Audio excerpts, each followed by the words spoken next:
Miyuki Inarizaka has been engaged since childhood. Despite this, her classmates often invite her out to karaoke, the movies, or a cafe. Each time she responds with the same gentle grace, offering a warm smile as she politely declines, explaining she already has plans. There's never a hint of annoyance in her voice, only quiet certainty. Her beauty, paired with her composed elegance, leaves everyone who asks her completely captivated. Miyuki is known for her looks, figure, and talent. She comes from a respected and trusted family in Kyoto. Meanwhile, she meets Sarada and apologizes for making him wait. Sarada, who sees himself as just an ordinary person, greets her cheerfully. When he asks if she wants to go somewhere, she says she has homework to do. He admires her responsible nature, but he has mixed feelings about their relationship. Miyuki suddenly smirks and teasingly asks if he's good at flattery. Sarada is shocked. At that moment, he feels their relationship isn't very good. In a flashback, Sarada is told that Miyuki Inarizaka will be his fiancée.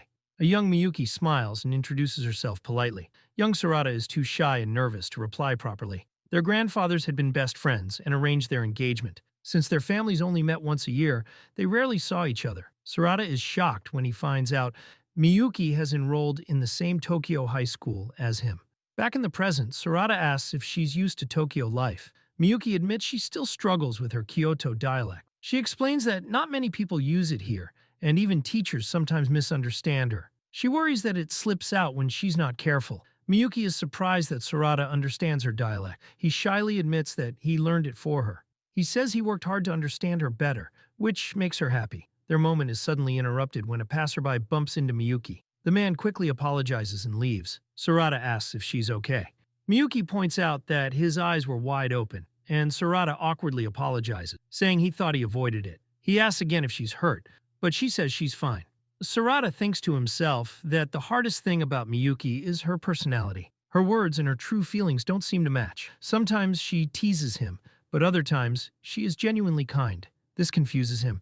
Because of this, he feels like he can never understand her real feelings. As he waves goodbye and says he'll see her later, Miyuki suddenly calls out to him. She stops him, and with a small smile asks if he can join her. She asks him to go sightseeing in Tokyo with her tomorrow. Sarada is shocked. He realizes this is basically a date and happily agrees. That night he lies in bed, still excited. The next day, during their outing, Sarada asks if Akihabara is really okay. He suggests places like Asakusa Temple or Tokyo Skytree, but Miyuki says she's bored of temples and towers. She tells him there's a place she wants to visit. At a maid cafe, a maid makes a heart shape and chants "Mo Mo." To Sarada's surprise, Miyuki happily joins in and copies her. Sarada is completely embarrassed. Even so, his heart races being there with the person he likes. He asks to take a photo, and they end up taking a commemorative picture with the maid. He comments that it's unusual for their first sightseeing spot to be a maid cafe. Miyuki compares maids in Tokyo to geisha in Kyoto and wonders if they are similar. Then she points out that this is their first photo together. Sarada argues that it's not really just the two of them since the maid is in it. Miyuki simply agrees. Then she leans in and softly suggests they take a photo of just the two of them next time. She smiles in a teasing way. Sarada gets flustered, thinking she's doing it on purpose to embarrass him. He points out that she's using her dialect. Miyuki smiles and says that a date like this feels new. He smiles back, feeling warm inside. Sarada thinks that whether she likes him or not, at least she doesn't hate him.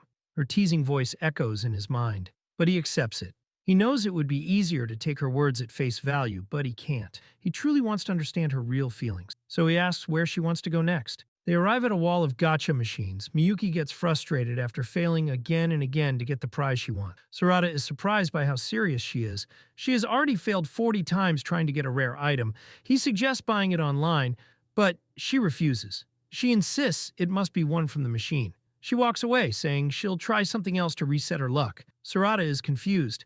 Watching her, he decides to try as well. He takes out a 500 yen coin, but suddenly remembers his financial situation. He hesitates and decides not to try. He looks around for Miyuki, but she's gone. Worried, he calls out her name and searches for her. He finally finds her, but she's surrounded by a group of guys. They ask if she's alone and notice the gacha capsules in her hands. Miyuki looks annoyed as they get closer. One of them brings up the rumor that she has a fiancé at school. This catches Sarada's attention. Another guy points out that only the man is wearing the ring. They call it pitiful and suggest she date one of their friends instead. Sarada realizes that he has been the only one wearing the ring all this time. He had noticed it before, but chose to ignore it. He remembers her bare hand during their childhood meetings. The guys invite Miyuki to a cafe. She politely refuses, but they ignore her. One of them grabs her arm and cheers as if she agreed. Sarada steps in and grabs the man's hand, telling him to stop. The man easily pushes Sarada to the ground, calling him weak. The others mock him as he tries to stand and help Miyuki. Their words about the pitiful guy echo in his mind. Sarada clenches his fist, thinking that if that's true. But before he can act, Miyuki suddenly moves. She grabs the man's arm and twists it hard, making him cry out in pain. With a slightly scary smile, Miyuki comments that the man feels very light and asks if he eats properly. The other guys are shocked by what they see. She tells them they should have just said they didn't want to go earlier. Frightened, they quickly run away. Sarada is stunned when he learns that Miyuki has 10 years of experience in Aikido and Kendo. He laughs, thinking about how amazing she is. At the same time, he realizes she never needed his help.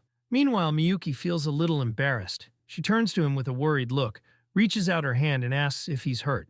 The thought that she didn't need his help keeps repeating in Sarada's mind. He starts to say he's fine, but instead he reaches out and firmly grabs her hand. Miyuki looks surprised as he calls her name. Kneeling in front of her, Sarada confesses that he likes her. Miyuki is shocked, unsure if she heard him correctly. Blushing, Sarada forces himself to continue. He feels like he'll regret it if he doesn't say everything now. He tells her he likes everything about her. Her kindness, her strong personality, her passion, and even her dialect. He admits he likes her so much that he feels unworthy. He talks about his own flaws, saying he has nothing special, average grades, and no money. Then he opens a gacha capsule, revealing the rare item inside. Miyuki recognizes it immediately. It's the one she was trying so hard to get. Holding her hand, Sarada tells her he wants to make her the happiest person in the world. He says he won't lose to anyone when it comes to that goal. He says his feelings for her are the one thing he's truly proud of, and he wants to stay by her side. He promises to work hard so that one day she will truly accept him. Miyuki listens quietly, overwhelmed and blushing. Finally, she softly says, "Thank you." Sarada goes silent. He takes her response as a rejection. To him, it feels like he was rejected in a confusing way. Later, Sarada thinks back on what happened. He tells himself it was obvious. There's no way she would like him after something so embarrassing. Still, he wonders if there's a small chance. He remembers her saying she was glad she came to Tokyo. He also remembers her asking about their next outing. He decides he wants to believe that she doesn't hate him. Meanwhile, in her room, Miyuki holds her ring and worries. She's afraid Sarada might misunderstand. As she turns in bed, it's revealed that the ring no longer fits her finger. She kept quiet because she didn't want to seem like she gained weight. She worries that Sarada might get tired of her. She calls their situation a story of two people who love each other but keep misunderstanding each other. Despite everything, their story continues. The next time they meet, Sarada is still thinking about his rejection. Miyuki smiles and invites him to a study session. Sarada hesitates and says she might not enjoy it. Miyuki is confused by his strange answer. Sarada begins to feel like something is off. Miyuki then asks what he meant the other day. She explains that her thank you wasn't meant to push him away. But instead of explaining clearly, she tells him to figure it out himself. Sarada is confused and surprised. Miyuki turns away, slightly blushing. Later, lying on his couch, Sarada feels depressed. He thinks he made her angry. He regrets asking her so directly. He turns over, confused, because he didn't think she hated him. He starts to believe her invitation wasn't sincere, haunted by the memory of his confession. He remembers a past rejection where someone called him annoying and said he wasn't good enough. Those words still hurt him deeply. Then he remembers something important from that time, to become someone worthy. That thought gives him new determination. He decides he needs to understand Miyuki better and heads out for their study session. At a family restaurant, Miyuki looks nervous and asks if she can press the call button. Sarada notices how carefully she presses it and asks if it's her first time in a place like this. She admits it's a little embarrassing and says she doesn't usually eat out. Then she quietly reveals that she doesn't have any friends. Sarada realizes he touched on something sensitive. A waiter arrives and Sarada orders 2 drink bars. Trying to lighten the mood, he jokingly asks if they can order a smile. Miyuki seriously considers it and says maybe not here. Sarada tells her to stay while he watches their things, but instead, he lets her go get the drinks. He watches her carefully. She chooses green tea and prepares it very carefully, checking the temperature and stirring it properly. Sarada is impressed. He has never seen someone make tea with so much care. Miyuki brings the tea and tells him it's for him. She smiles, confident it tastes good. He takes a sip and suddenly remembers something. In Kyoto etiquette, serving tea can mean it's time for the guest to leave. He panics, thinking she wants him to go home already. She asks about his plans later. mentioning she has lessons at night. Sarada tries to calm down, remembering that the real signal is usually the second cup. Feeling relieved, he tells her she shouldn't hesitate to go home if she wants. Miyuki looks confused, not understanding what he means. Sarada tries to focus on studying. Miyuki calmly sits very close to him. He asks why she's so close. She asks if it bothers him. He starts to think she's testing him again, but she explains it's just because the space is small. She adds that she's old enough not to be shy about it. Sarada asks about her book. She says it's for a review. He looks closer and realizes it's written in English. He feels embarrassed, thinking her level is far above his. Miyuki teases him for looking so embarrassed. Then she reveals it's the original novel of a movie he once recommended. Sarada is surprised and happy that she watched it. Miyuki proudly says she has seen everything related to it, even the sequels and documentaries. She recommends them to him, but Sarada admits he hasn't even seen the sequel. He quickly takes out his phone and buys the same book. He shows it to her and suggests they do a review together next time. Then he worries he got too excited, but Miyuki just giggles. She smiles, saying his reaction is refreshing. Miyuki reminds him again that she has no friends. She explains that in the past, people only praised her and treated her differently. Because of that, no one invited her to things. They felt she was from another world. At that moment, she remembers something. Sarada once sent her a simple picture of flowers. That small gesture meant a lot to her. With a gentle smile, she thinks that Sarada has always been different from others. Sarada also remembers visiting her room once after their engagement. It was simple and empty, but there was a box filled with many trophies and awards. He thinks about how talented she is and wonders what she truly wants. He suddenly realizes what he's thinking and quickly tells her he's happy to hear what she shared. Miyuki smiles and says she's thirsty after talking so much. Then she asks if he wants another cup of tea. Sarada is shocked again. Later, they leave the restaurant together. Sarada awkwardly says goodbye and quickly walks away.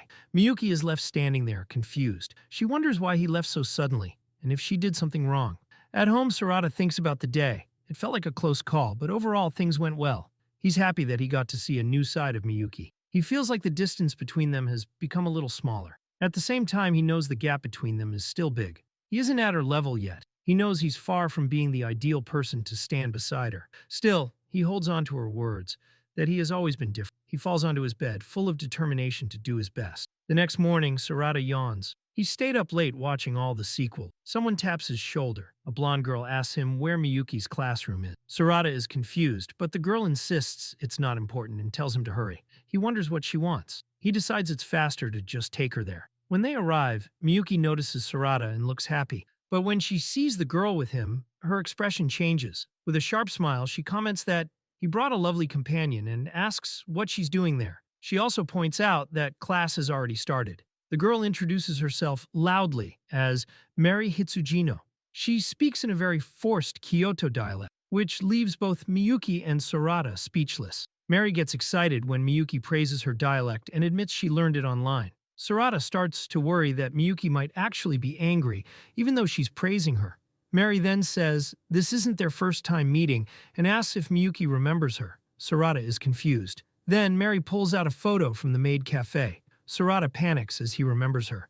It's the same girl from that day. He questions her about the photo and she fires back, saying he must be upset because she suggested the maid cafe for a date. Sarada senses Miyuki's mood getting worse and becomes nervous. Miyuki's expression darkens as she watches them. She comments that they seem to be getting along well. But Mary doesn't notice the tension.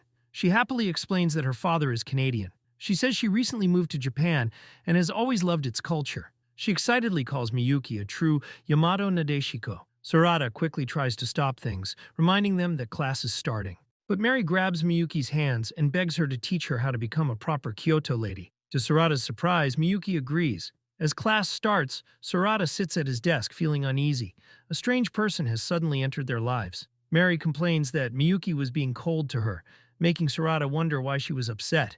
A classmate gives Sarada some papers he missed. Sarada starts to worry that all the progress he made with Miyuki yesterday might be gone. He remembers her saying he was different, and how happy that made him feel. Lost in thought, he is surprised when his classmate talks to him. The classmate smiles kindly. Sarada feels awkward, realizing it's their first time speaking. He thinks the classmate is nice. He feels touched by the kindness, especially after everything that happened earlier. Later, Sarada gets food from the cafeteria. At the same time, Miyuki and Mary are already sitting together and chatting. Mary praises Miyuki's bento. Miyuki says she made it with her aunt. Mary asks for a bite, and Miyuki lets her try it. Mary loves it. Watching from a distance, Sarada feels it's unfair. He feels jealous. He thinks he should be the one sitting close to Miyuki, not someone who just met her. Then a classmate points him out. Miyuki turns to him with a teasing smile and offers him a bite too. Sarada is nervous but leans forward and eats directly from her chopsticks. Miyuki is surprised by how bold he is. As he eats, he says, her cooking is really good. But Miyuki doesn't look impressed. With an annoyed tone, she tells him he's doing too much. Both Sarada and Mary are shocked. Sarada worries he upset her again, while Mary is impressed, thinking this is true Kyoto-style speech. Mary then says that even though she thought they were childhood friends, she doesn't think Sarada is a good match for Miyuki. She asks Miyuki why she attends this school when she could go to a better one. Miyuki explains it was her grandmother's decision. Her grandmother wanted her to spend more time with her fiancé. Hearing that, Mary bluntly tells her that's unfortunate. Then she suggests that Sarada's feelings might not be returned, even though they're engaged. She pats him on the back and casually wishes him good luck. The bell rings and Mary stands up to leave. As she walks away, Sarada and Miyuki both wonder what she really wanted. Suddenly, Mary stops and runs back, saying she forgot something important. She looks for her phone, then quickly adds her contact to Miyuki's phone. She asks Miyuki to send her a message later. Then she says the main reason she came was because she wanted to be Miyuki's friend. With that, she waves and runs off. Miyuki quietly repeats the word friend to herself. Sarada notices that she looked a bit sad when Mary left. Miyuki explains that people usually just flatter her, which creates distance. She says she likes how straightforward Mary is, and is surprised someone could see her so easily. She holds her phone tightly, blushing, and says it's her first time exchanging contact info with a friend. Watching her, Sarada smiles. He thinks the people who stay away from her are missing out.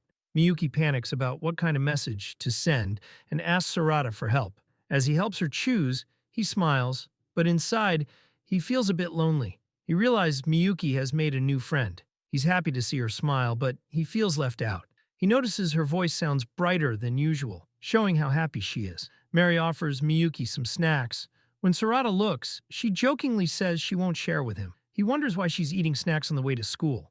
Mary tells Miyuki to call her by her first name since they're friends. A flustered Miyuki agrees and says Mary can call her Miyuki-chan. Inside, Miyuki is very happy. Mary then asks Sarada if that makes them all equal now. Suddenly, she becomes serious and warns Sarada not to take his engagement lightly. She says if he doesn't show love, someone else might take Miyuki away. She pushes him to say something, putting him under pressure. Sarada becomes nervous and struggles to respond. Finally, he says that Miyuki's hairstyle looks cute. He points out that it's similar to Mary's. Mary excitedly agrees. Miyuki looks a little shy after hearing the compliment. Then she teasingly says he's good at giving compliments, though Sarada feels like he still messed up. Mary gives him 20 points, but Sarada says he doesn't want her scoring him. Mary praises Miyuki's proper dialect and notices how happy she looks. Sarada silently thinks about her earlier warning. He worries that he hasn't shown his feelings enough. Just then, a male classmate with two-toned hair approaches them. Sarada recognizes him as Kishi, the student who sits in front of him. Kishi says a teacher asked him to give Miyuki some handouts. He hands them over and says he'll see them in class. As he leaves, Miyuki suddenly grabs Sarada. Sarada, who finds Kishi a bit intimidating, looks at her and asks what's wrong. Sarada tells Miyuki that she seems a little off, but she insists nothing is wrong. Still, he looks at her with concern. He can tell she isn't acting like usual. Suddenly, Sarada grabs her hands, surprising her. Miyuki looks up at him, confused. It turns out she has a fever. They are now in the school infirmary. Mary loudly apologizes to Miyuki, worried that she pushed her too much without realizing she was sick. She even cries dramatically, saying she doesn't want Miyuki to die. Sarada calmly tells her it's just a cold. He asks Miyuki if she's okay. She says it's only a slight fever and that her aunt is coming to pick her up. Sarada apologizes for not noticing earlier.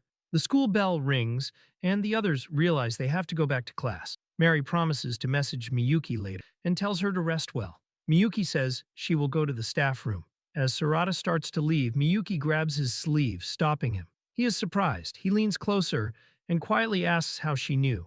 Miyuki protests as he gently pulls her back. Sarada thinks that normally no one would notice something like that. Miyuki reflects that even her family wouldn't notice if she had a cold. Sarada asks if she was pretending to be fine so no one would worry. She remembers that Sarada was always the one who noticed when she wasn't well. She tries to deny it, saying people would worry if they knew, but she also feels that getting attention like that is wrong. She regrets saying too much and wonders if it's because she's sick. since she usually hides her feelings well. She apologizes for bothering him and says she couldn't hold back her true feelings. Sarada asks if there is really anything wrong with her way of thinking. He says pretending to be fine when you're not feeling well can be okay. Then he quickly doubts himself, thinking he shouldn't have said that. He continues saying that if that's who she is, then it's okay for her to stay that way. But he adds one condition. He promises to pay closer attention to her, so next time he'll notice sooner. Miyuki is stunned. Sarada seriously tells her that when things get serious, she has to rely on others. Miyuki tries to hold it in, but she starts to laugh softly at his serious face. With a gentle smile, she says she understands. Just then, the doorbell rings. Sarada realizes her ride has arrived. He pauses at the curtain, then turns back. He asks if she wants him to cast a spell to help her recover faster. Miyuki blushes and agrees. She eagerly tells him to do it. Sarada leans over her bed, getting very close to her face. For a moment, it feels like something serious is about to happen, but then he simply taps her forehead gently. He smiles, says goodbye, and promises to message her after school. Miyuki is left completely frozen, unable to say anything. Her face turns red as she realizes she misunderstood what he was going to do. He softly wished her to get well soon. Embarrassed, she thinks she was being inappropriate. For some reason, after that moment, her fever gets worse. Sometime later, Sarada sees Miyuki on the street and calls out to her, asking if she has recovered. He steps closer to check on her. Miyuki becomes flustered, while another girl nearby looks shocked. Embarrassed, Miyuki covers her face and calls him shameless. Sarada is completely confused as she suddenly runs away. A nearby friend bluntly tells him his approach was terrible. Later, during their home economics class, Sarada feels uneasy. He notices that Miyuki is clearly avoiding him. He remembers trying to talk to her, only for her to run away. This has never happened before, not even after his confession. A classmate, Komai, asks what's wrong. Sarada admits that the girl he likes is avoiding him and won't even look at him. Komai casually says she must really hate him, which makes Sarada feel worse. Nearby, another girl wonders what she would do in a similar situation and suggests apologizing. Sarada decides he must have done something wrong and wants to apologize. A girl with glasses suggests giving a gift. Her friend jumps in excitedly, saying she'll handle the relationship advice. She confidently claims that bribery solves everything. Grades, relationships, anything. She compares it to something from old dramas. Her friend actually starts to believe her. Then she proudly shows a small, neatly shaped item for the plan. Sarada finishes baking cookies and feels proud of them. But just as he's about to give them, he sees Miyuki leaving the classroom for lunch. Outside, Miyuki's friend is eating a matcha snack. Miyuki asks why she used so little sugar. The friend says she doesn't like sweet things. Sarada overhears this and misunderstands, thinking Miyuki doesn't like sweets either. Feeling discouraged, he goes back to class. He offers his cookies to Kishi, saying things didn't go as planned. But Kishi refuses because he already received many gifts from others. Sarada asks what Kishi is doing and offers to help. Kishi explains he's preparing materials for their upcoming field trip. He says he and Miyuki were assigned together, but she finished everything in one day. Kishi hesitates, but Sarada insists he try a cookie. He says the cookies are filled with his feelings, even though he couldn't give them to the right person. Kishi takes one and jokes about whether feelings really affect taste. He even asks if Sarada was the type of kid who didn't believe in Santa. Sarada sits down, feeling defeated. He wonders if his mom will just eat the cookies. He thinks about how he only just learned that Miyuki supposedly dislikes sweets and realizes he still doesn't understand her at all. Then he gets a message from Miyuki. She asks him to meet her at the park near the station. At the park, Miyuki arrives and apologizes for being late. The atmosphere is very awkward. They both try to speak at the same time and stop. Miyuki apologizes and says she has been thinking about the spell. Sarada thinks he only did it out of habit and assumes she didn't like it. As he starts to apologize, Miyuki suddenly interrupts him. She tells him he's completely wrong. Flustered, she explains she couldn't look at him up close for personal reasons, and that he should be the one apologizing. When he asks what she means, she quickly tells him not to ask. Then she thanks him for that day, saying his kindness made her very happy. She offers him something as thanks. Instead of handing it to him, she gently places her hand over his. Sarada is surprised. Miyuki leans closer and softly says she wants to slowly get used to being close to him. Blushing, Sarada says she's being mean. Miyuki just smiles. She thanks him for the cookies. Sarada says he thought she didn't like sweets. Miyuki corrects him. She actually loves sweets. She even asks if he's the one who dislikes them. Sarada is completely confused. Miyuki excitedly explains how much effort she put into making the cookies, using special ingredients and adjusting the recipe. She proudly says she made them with all her feelings. Sarada remembers what Kishi said about feelings and taste. He takes a bite, and his face lights up. He says they're delicious. Miyuki smiles brightly. They exchange their homemade cookies, both made with their feelings. As Sarada looks inside the box, he notices something unusual. There's a cookie shaped like an old gold coin. Miyuki proudly calls it her version of feeling bribery. Holding it, Sarada realizes he still doesn't fully understand her feelings. Later, during the field trip, Miyuki and Kishi lead the group. Their good looks attract a lot of attention. After confirming everyone is present, Kishi warns everyone to be careful on the muddy path. The other students are amazed by Miyuki and Kishi. They talk about how handsome and beautiful they look. Soon their admiration turns into gossip. A rumor spreads that Kishi is Miyuki Inarizaka's fiancé. The students get excited, comparing them to a couple from a drama, an actor's son and a refined Kyoto lady. But Mary is shocked and upset. She loudly declares that she is Miyuki's fiancé, but no one pays attention to her. Watching from the side, Sarada wishes he could say the same. But he knows no one would believe him. He realizes he is surrounded by amazing people. As the group continues walking, Kishi invites others to walk with him.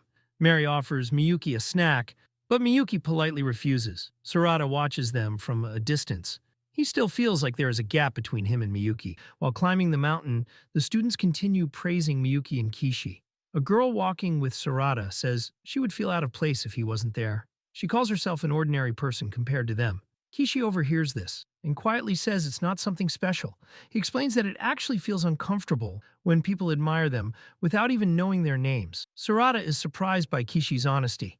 Another student asks Miyuki if the attention bothers her. Miyuki calmly says she doesn't mind. Then she adds with a soft smile that as long as Sarada understands her, that is enough. Sarada almost chokes when he hears this. The others react awkwardly while Kishi looks at him seriously. Watching them, Kishi comments that Miyuki must be focused on Sarada. That's why she isn't wearing her ring.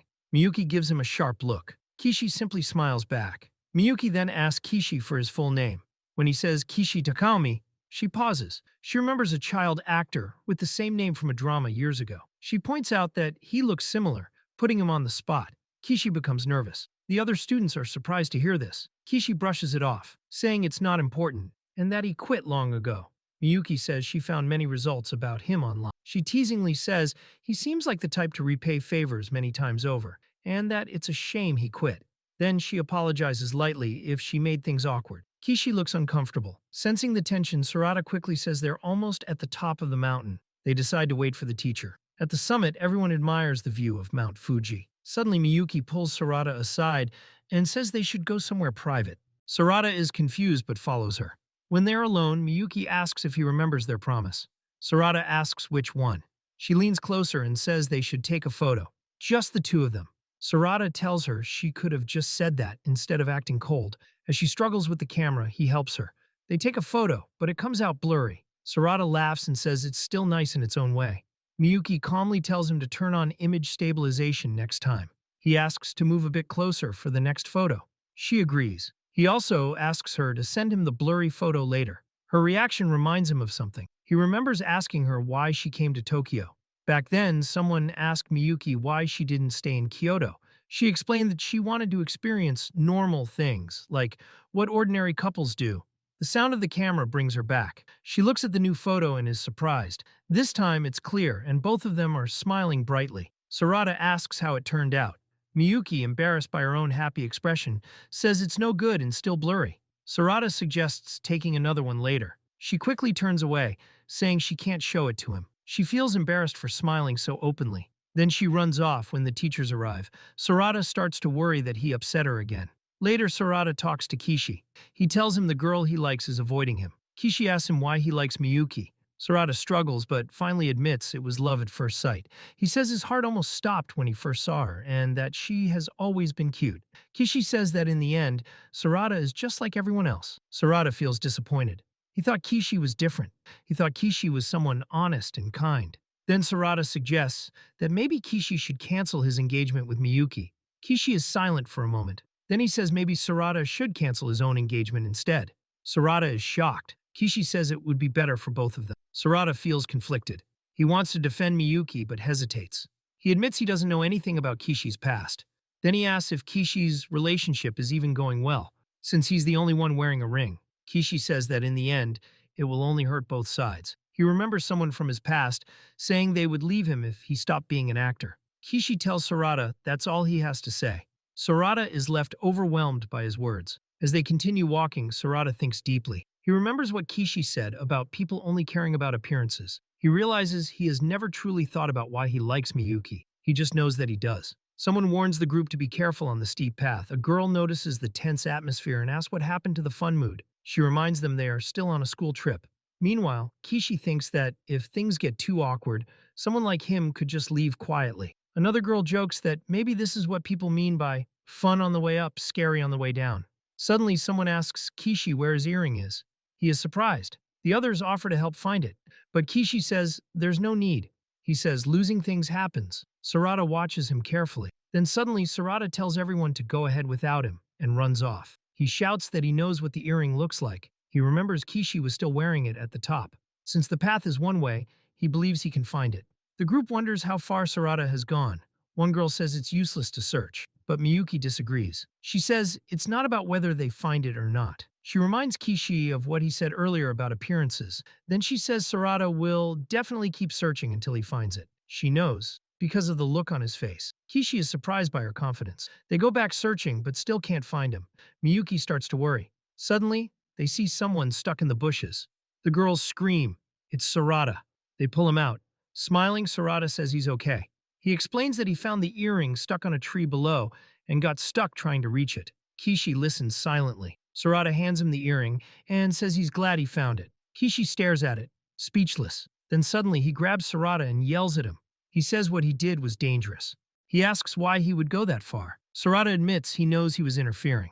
Kishi calms down and listens. Sarada explains that, for the first time, he felt like he understood Kishi's true feelings. He smiles and says that, because of that, he thought the earring must be important. Kishi looks at him and asks, "What exactly are you seeing?" Finally, Kishi gives in and admits Sarada was right. He says that he was the one pretending all along. He apologizes, which only confuses Sarada. Kishi then thanks him for finding the earring. Sarada tells him he shouldn't do dangerous things if they are risky. Just then, Miyuki walks over and gives them a towel. Later, inside a cable car, Sarada and Kishi sit across from each other in silence. Sarada looks at the earring in Kishi's hand. Kishi holds it tightly before speaking. In a quiet voice, he says it was a gift from his younger sister. Sarada understands right away. He says that explains why it was so important, and he's glad they found it. Kishi then asks Sarada again if the reason he likes Miyuki is because of love at first sight. He asks if it's just because she's beautiful. Sarada agrees. That's how it started. But then he says he remembered something else. He explains that after their earlier talk, he started thinking more deeply about his feelings. He describes how Miyuki used to be. He says that even when she smiled, it felt like her emotions didn't fully reach others. No matter what he said, it felt like it didn't reach her heart. Then he laughs lightly and says she reminded him a little of Kishi. Kishi is shocked by that. Sarada explains that, at first, he thought she just wasn't interested in him. But that wasn't true. Sometimes she would show real, honest happiness. Those moments made him very happy too. He admits that even though it started as love at first sight, his feelings back then were much weaker than now. Over time, he began noticing everything about her, her looks, her habits, her reactions, and even the way she spoke. He would often think about how cute or kind she was. Then, with a smile, he says that's when he realized it was love. Kishi listens quietly and then simply says, "I see." He points out that Sarada isn't saying everything about her is perfect. Sarada agrees and says he's probably being vague. He explains that Miyuki is actually very strong-willed. He remembers middle school. Back then, Miyuki didn't know much about social media, so he taught her. But when he saw her later, she had completely changed. She became very active online, replying strongly to comments like she was fighting a battle. Suddenly, Miyuki appears behind them and asks what's wrong with her. Sarada screams in shock. He quickly asks if she's okay, but she fires back that she should be asking him that instead. He says he's fine but worries about her clothes getting dirty. Miyuki sighs and tells him he's a handful. She says even if she told him not to do dangerous things, he would still do them. Sarada apologizes and she tells him it's okay. Then, suddenly, Miyuki leans her head against his chest. Sarada freezes in surprise and calls her name. Miyuki quietly admits that she is truly relieved that he is safe. Sarada looks down at her, completely shocked. She calls him a reckless idiot, and he apologizes again and again. Watching them, Kishi realizes something. He understands that he had only been looking at things on the surface this whole time. Nearby, some girls watch them. One of them says the two of them look like a good match. They joke that even if Sarada's love seems one-sided, it's still fun to watch them. They say their interactions make things more lively. Kishi smiles softly and agrees. Later, Sarada and Miyuki are seen talking together in public, but two of their classmates are secretly watching them.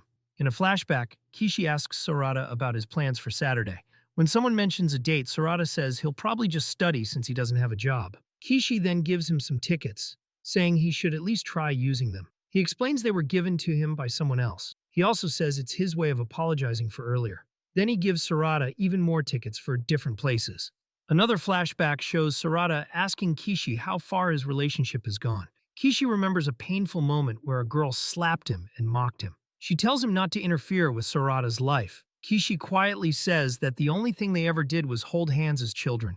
Sarada is confused by the conversation. Back in the present, Sarada and Miyuki walk together, laughing. Meanwhile, Kishi secretly follows them, worried. A blonde girl also watches and excitedly cheers for them. She says she supports them. Kishi is surprised to see her there. She casually reveals that she got their plans from Sarada's messages. Kishi silently regrets trusting her. The blonde girl suddenly calls out to them. Kishi panics. Miyuki turns and calmly signals them to leave. She silently tells them not to interfere. Miyuki remembers how Kishi teased Sarada before. Back in the present, she and Sarada look at a menu together. She notices a special dessert meant only for couples. She says she wants to try it. Then she teasingly asks Sarada how they should prove they are a couple. Sarada nervously suggests they can just say they are engaged, but Miyuki says that would sound like a lie. She jokingly suggests holding hands. A waitress comes and directly asks if they are a couple. Sarada hesitates and gives an unclear answer. Watching from afar, Kishi wonders if their relationship is only because they grew up together. Miyuki happily eats the dessert they managed to order. Sarada watches her and realizes she really does like sweets. Then he notices her painted nails. He points them out. Miyuki proudly shows them and says Mary did them for her. She explains she isn't good at things like that, so Mary helped her. Then she says something that surprises Sarada. She tells him that Mary is her first real friend. She admits she never knew how to properly interact with people. She softly tells him that Mary approached her naturally, and that made her very happy. The two spies try to listen but can't hear clearly. Meanwhile, Mary happily says that she feels the same way about Kishi as Sarada does about Miyuki. She adds that things seem to be going well between them. In a flashback, Miyuki says that Kishi is a nice person, but she also adds that he can be a little nosy. In the present, Kishi hears this and reacts awkwardly. Sarada agrees with her. He thinks about how strange their own relationship looks from the outside. Most people wouldn't believe it. He even says that if he were someone else, he would think it was a joke too. But then he smiles and says that Kishi never doubted him. He understands that Kishi was only worrying about him. Listening nearby, Mary finds this really impressive. Kishi thinks to himself that if being nosy is what helped him get closer to Sarada, then he's glad. Miyuki looks at the ticket Sarada is holding. She asks if Kishi gave any special instructions. Sarada says no. Miyuki nods and smiles, saying she's looking forward to it. Her reaction confuses both Sarada and the spying Kishi. The scene shifts to a movie theater. As the movie starts, Sarada realizes it's a horror movie. He panics and wonders why Kishi would set them up like this. Meanwhile, Kishi and Mary are also in the theater. Kishi quietly hopes that the suspension bridge effect will work. In a flashback, Miyuki looks at her hands. She feels they are not cute. She thinks her fingers look rough because of her martial arts training. At the same time, Sarada nervously wonders what would happen if they held hands. Miyuki quietly worries that he might be disappointed. Sarada asks what she's thinking about. She brushes it off and says it's nothing, just a lack of confidence. Sarada remembers how they used to hold hands as children without thinking about it, but now it feels completely different. Suddenly, Sarada takes her hand. Miyuki is caught off guard. At that exact moment, something scary happens in the movie. Sarada screams and tightly grabs her hand. Miyuki, however, seems amused by his reaction. After the movie ends, Sarada says it was incredibly scary. Miyuki calmly agrees. Sarada admits he watched most of it with his eyes half closed. Miyuki laughs softly and says the movie must have been good if Kishi recommended it. Sarada assumes she likes horror movies, but she says that's not the reason. Sarada worries that his shaking hand might have bothered her. Miyuki smiles and thanks him. She says his reaction actually made things more exciting. Nearby, Mary excitedly points out another movie. Kishi quickly tries to stop her, realizing they've been noticed. Other people in the theater start recognizing them. Sarada is shocked to learn they were being followed the whole time. Miyuki says she didn't notice at all. Miyuki turns to Sarada with a playful smile and suggests they run away. Sarada looks surprised. Then he grabs her hand and starts running. Miyuki looks back at him with a truly happy smile. That expression leaves Sarada blushing and speechless. They run off together, still holding hands. Later, their friends are left behind. Mary complains that she wanted all four of them to hang out together. At another time, a classmate tells Miyuki that she and Sarada look good together as arranged partners. Miyuki calmly corrects her and says it's only natural. They are fiancés. Her friends get confused, saying that sounds like the same thing. One of them panics and apologizes, thinking Miyuki might dislike the term arranged. Another explains that arranged partners are usually chosen by parents. Miyuki simply smiles, hinting that her situation is different. Miyuki then remembers her childhood. She felt like there was always a wall between her and others. Only her family felt close to her, but she didn't realize how important that was at the time. She especially felt comfortable with her grandfather. She often visited his separate house. In a flashback, she loses a game to him. He teases her for looking upset. He jokingly says she lost because she isn't cute. She fires back by calling him a loser. She remembers her flower arrangement teacher saying something similar, but in a different way. Her teacher once told her to smile after winning an award, but only if she truly felt happy. Miyuki realizes her grandfather was saying something similar. He jokes about being more charming with words. Then he gently ruffles her hair. Miyuki explains that her family runs a fabric shop with a long history. Even so, compared to other Kyoto businesses, it's still considered new. Her family grew by trying new ideas despite criticism. Her grandfather then asks her what makes her happy. Miyuki admits she doesn't know. She says she only does things because her mother tells her to. Even winning awards doesn't make her feel anything. She says she doesn't understand happiness or sadness. She doesn't even know her own preferences. Her grandfather listens carefully. Then he says maybe she just hasn't met the right person yet. She remembers a time at her flower arrangement class. Her teacher praised her and chose her work for an exhibition. But another student complained, saying someone older should be chosen instead. Miyuki realized there was always something wrong in her relationships with others. One day, she pricks her finger. She notices her tools were damaged. She overhears other students talking about making her quit. She quietly thinks they are foolish. Understanding that something about her behavior caused this, she asks her mother to let her quit. When asked why, she says nothing happened. Instead, she just wants to change classes. In her new class, her classmates praise her again. This time, Miyuki simply smiles politely and thanks them. She has learned how to act properly. Back with her grandfather, he tells her about a boy he wants her to meet. He describes the boy as someone who often gets hurt. Miyuki looks annoyed. He tells her they will be engaged. He adds that he believes the boy is a good match for her. Since it is the first time her grandfather has asked her for something, she agrees immediately. Later, she looks up what it means to have a fiancé. She thinks of it as something far in the future. She feels it's easier if things are decided for her. She admits to herself that she never really liked people. Then she meets Sarada for the first time. She greets him politely. Sarada is extremely nervous. Then suddenly he loudly promises that he will make her happy. Miyuki is completely confused. Her first impression of him is terrible. After that, they meet once a year during school breaks. Their meetings are awkward at first. Sarada talks loudly and excitedly about playing soccer with his friends. When he asks about her life, she says she is now learning piano. He is amazed. Their worlds feel very different. He asks if she can play a theme from a show called Soap Ranger. Even though she doesn't know it, she decides to try.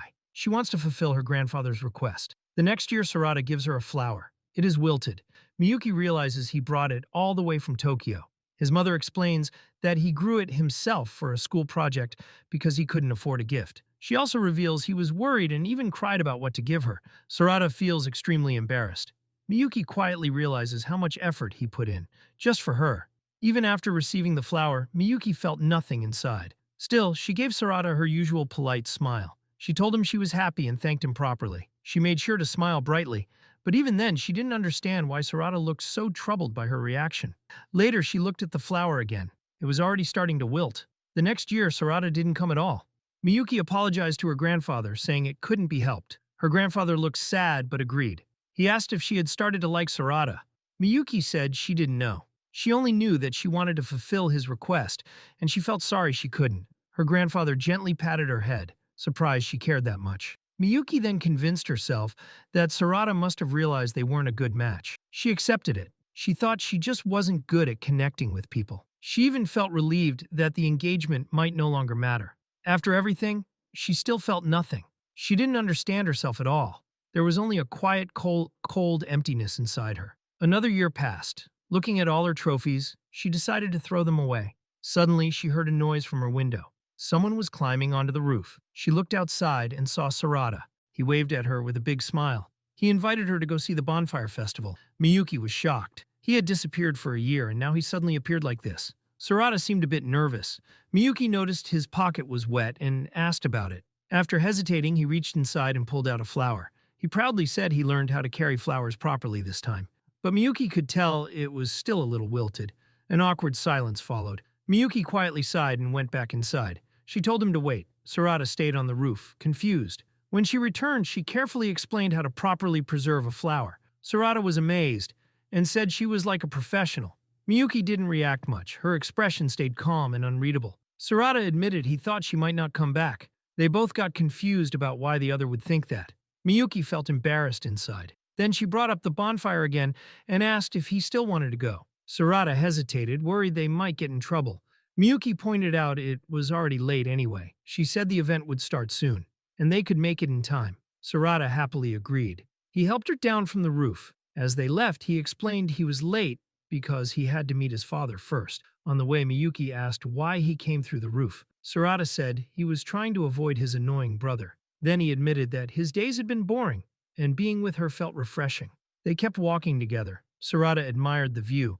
Miyuki suggested they take a safer path along the river. Suddenly, her sandal strap broke. She stopped and looked down in disappointment. Sarada quickly checked on her. She apologized and suggested they go back, but Sarada refused. He took off his own shoe and placed it for her.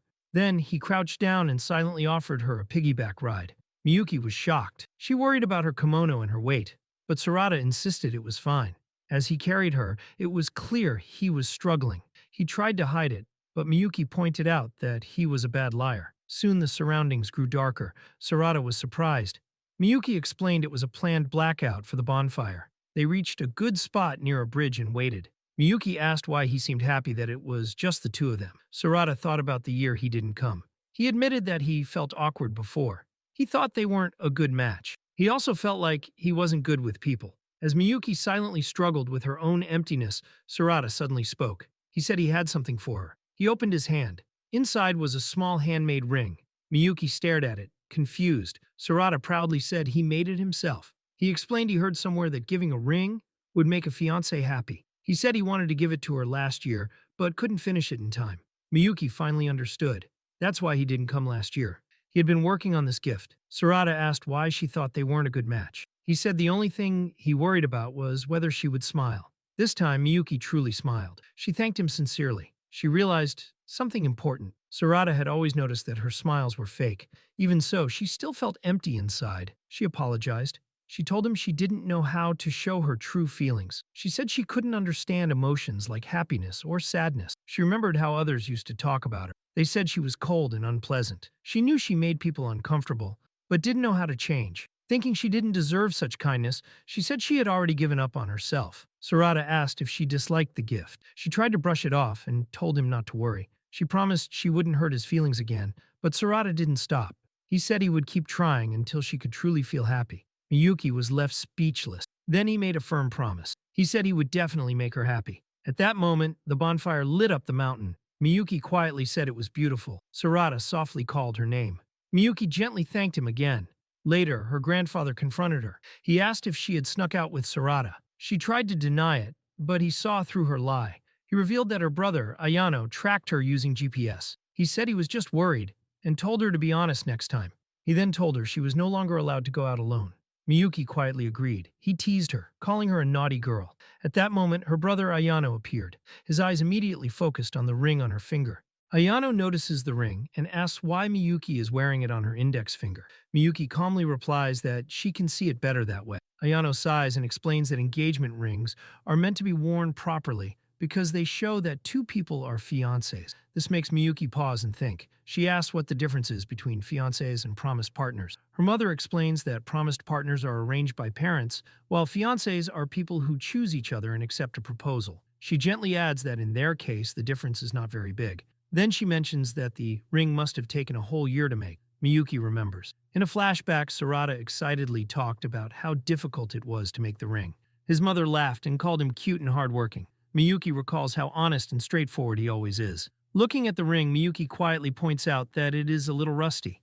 Ayano reacts in disbelief and says that's obvious because it's made of metal. But as Miyuki keeps staring at it, something changes. Tears suddenly start falling from her eyes. Her family is shocked. They panic because they have never seen her cry like this before. Her brother quickly says he will fix the ring. Miyuki, however, is confused. She doesn't understand why she is crying. All her life she has felt distant from everything. Praise never meant anything to her. Winning awards never made her happy. Every trophy only made her dislike herself more. When things didn't go well, she would start hating herself. She hated that she couldn't feel attached to anything. But then she remembers Sarada's words. He promised that he would make her happy. She also remembers her grandfather saying that she simply hadn't met the right person yet. At that moment, she finally understands. It's not that she couldn't feel. She just hadn't met Sarada yet. She remembers the time she smiled at him from her heart. That feeling was real. She realizes something important. Old memories may fade like withered flowers, but they can still be remembered and treasured. Looking at the ring again, she understands. Everything Sarada has given her has become precious. The word fiancé now feels different to her. It is no longer just something decided by their families. It is a promise between two people. Miyuki smiles softly, her cheeks slightly red. At school, her friends notice that she looks happier than usual. She simply says it's a secret. In class, the teacher returns their test papers. One student immediately looks nervous. Sarada slowly checks his result. Then he freezes. He scored 24 in math. He feels terrible. He complains that his job leaves him no time to study. Meanwhile, another classmate proudly shows his score of 96. Sarada feels even worse. He starts worrying about final exams and the possibility of failing. While he is stressing, a girl leans over his desk. He jumps in surprise, but she just smiles kindly. To help each other, the group decides to form a study group. Miyuki is secretly very happy. She has always wanted to experience something like this. They all gather at Sarada's house. Sarada feels a little embarrassed because his home is simple. Everyone arrives with snacks and starts chatting. Sarada tells them his grandfather will be home later and asks them to relax. Then he leaves to get drinks. As soon as he leaves, two girls start searching his room. Miyuki watches, confused, and asks what they are doing. One of them says they are looking for something embarrassing. Another finds the idea exciting. Sarada jokingly asks Miyuki if she is interested too. To everyone's surprise, she calmly says yes. They find an old, plain book on a shelf. While the others wonder what it is, Miyuki suddenly feels nervous. She wonders what she would do if they found proof of another girl in his life. They open it. Inside are old photos and newspaper clipping. It turns out to be a scrapbook. One of the girls finds a childhood photo of Sarada and Miyuki. Everyone thinks it is cute, but Miyuki quietly says she would burn it. Just then, Sarada returns and panics. He tells them to stop going through his things. The others laugh and tease him. After that, they finally begin studying properly. When they finish, one girl suggests hanging out again during summer break. Sarada reminds her about her busy schedule, but she says she can adjust it. Another friend also says he is free. Sarada happily agrees. Then they ask Miyuki. She hesitates. She explains that she will return to Kyoto during the break. With a polite smile, she tells them to have fun.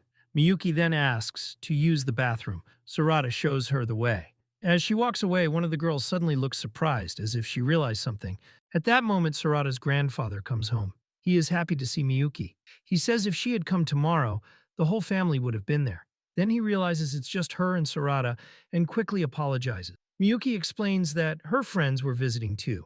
He understands and laughs. He says he is glad Sarada is making friends. Then he offers her some candy. He asks how things are going between her and Sarada.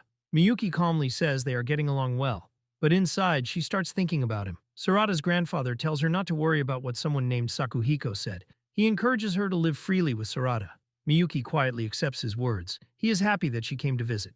Miyuki remembers a similar moment from the past. A boy once politely apologized for visiting and said he had to leave for lessons. Sarada's grandfather warmly told him to come again. Back in the present, the friends leave, waving goodbye. Sarada walks Miyuki home. She asks if he often visits his grandfather. He says he does because he misses his father. Then he shows her his phone. He has created a group chat for all of them. He excitedly talks about how they can stay connected during the break. They can call, play games, and even meet if possible. Miyuki smiles sincerely and says it sounds fun.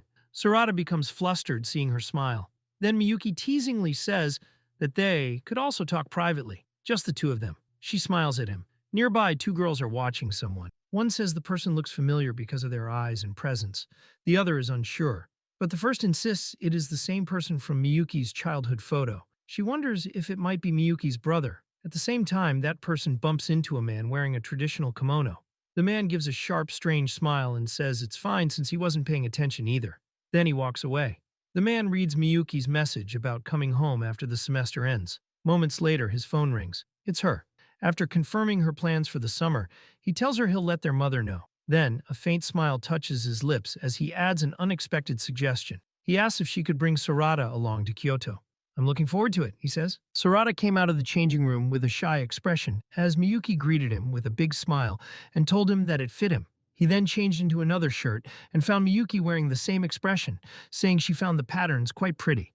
However, he had to change into yet another dress shirt, and coming out of the changing room, he was greeted with the same expression, being told that it looked quite stylish on him. Sarada was confused as he knelt down, finding her expressions very difficult to read. He couldn't tell whether, from all these compliments, she truly meant well or not. An hour ago, when Miyuki found him in the corridor, he asked her whether Ayano-kun had wanted him to go. She told him that was true, and then asked whether he would like to return home with her. Sarada, remembering his conversation with Ayano, when Ayano had found him, and asked what he was doing there and whether he had slipped at night, but then added that there wouldn't be a next time, so he should be more careful, now felt happiness filling him, and told her that he would be glad to do so. Besides, he told her it would be kind of nice to go with her, as she went with his family every year. Looking at his excitement, she told him in a conspiratorial tone that there was something she confidently wanted to do. He looked at her questioningly. She then laughed, and told him she would consult him on it some other day, adding that for now she wanted to prepare for the homecoming, and if he would like, could he accompany her on a detour? She took him to the mall, where he asked her what she wanted to look at.